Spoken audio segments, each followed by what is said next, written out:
اگر اللہ نے خیر کے ساتھ شر بھی نہیں رکھا ہوگا تو مجھے لگتا ہے کہ لوگ مسجد بھی بھول جاتے ہیں، خیر ہی خیر دیکھتے، وہ انسان ہی بھول جاتے، انسانوں کو کھاتے، اور کسی کو جب دکھ ہی نہیں ملتا، سب کو خیر ہی خیر مل جاتا،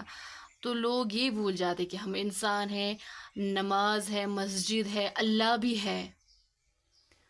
دین بھی کوئی چیز ہے۔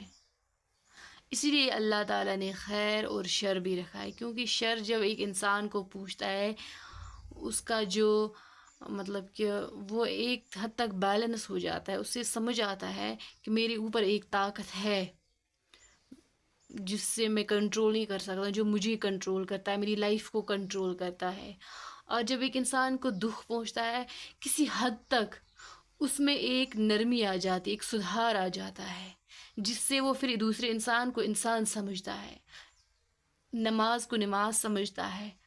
دین کو سمجھنے لگتا ہے، اللہ کو ڈرنے لگتا ہے۔ ورنہ اگر انسان سکھ ہی سکھ میں رہتا تو شاید وہ ایک انسان ہی نہیں رہتا۔ اسی لیے اللہ نے خیر اور شر رکھا ہے دونوں، ورنہ وہ چاہتا تو سکھ ہی سکھ رکھتا، لیکن انسان مومن کے بغیر، ایمان والے کی بغیر کسی کی طاقت ہی نہیں ہے جو سکھ میں بھی انسان بن کے جیے گا۔ اگر اللہ نے خیر کے ساتھ شر بھی نہیں رکھا ہوگا تو مجھے لگتا ہے کہ لوگ مسجد بھی بھول جاتے ہیں، خیر ہی خیر دیکھتے، وہ انسان ہی بھول جاتے، انسانوں کو کھاتے، اور کسی کو جب دکھ ہی نہیں ملتا، سب کو خیر ہی خیر مل جاتا، تو لوگ یہ بھول جاتے کہ ہم انسان ہیں، نماز ہے، مسجد ہے، اللہ بھی ہے، دین بھی کوئی چیز ہے۔ اسی لیے اللہ تعالیٰ نے خیر اور شر بھی رکھا ہے، کیونکہ شر جب ایک انسان کو پوچھتا ہے، اس کا جو مطلب کہ وہ ایک حد تک بیلنس ہو جاتا ہے، اسے سمجھ آتا ہے کہ میرے اوپر ایک طاقت ہے جس سے میں کنٹرول نہیں کر سکتا، جو مجھے کنٹرول کرتا ہے، میری لائف کو کنٹرول کرتا ہے۔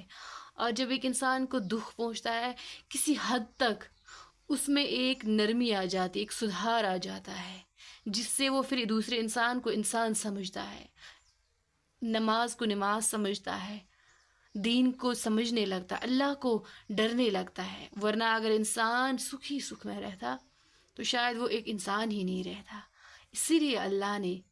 خیر اور شر رکھا ہے دونوں،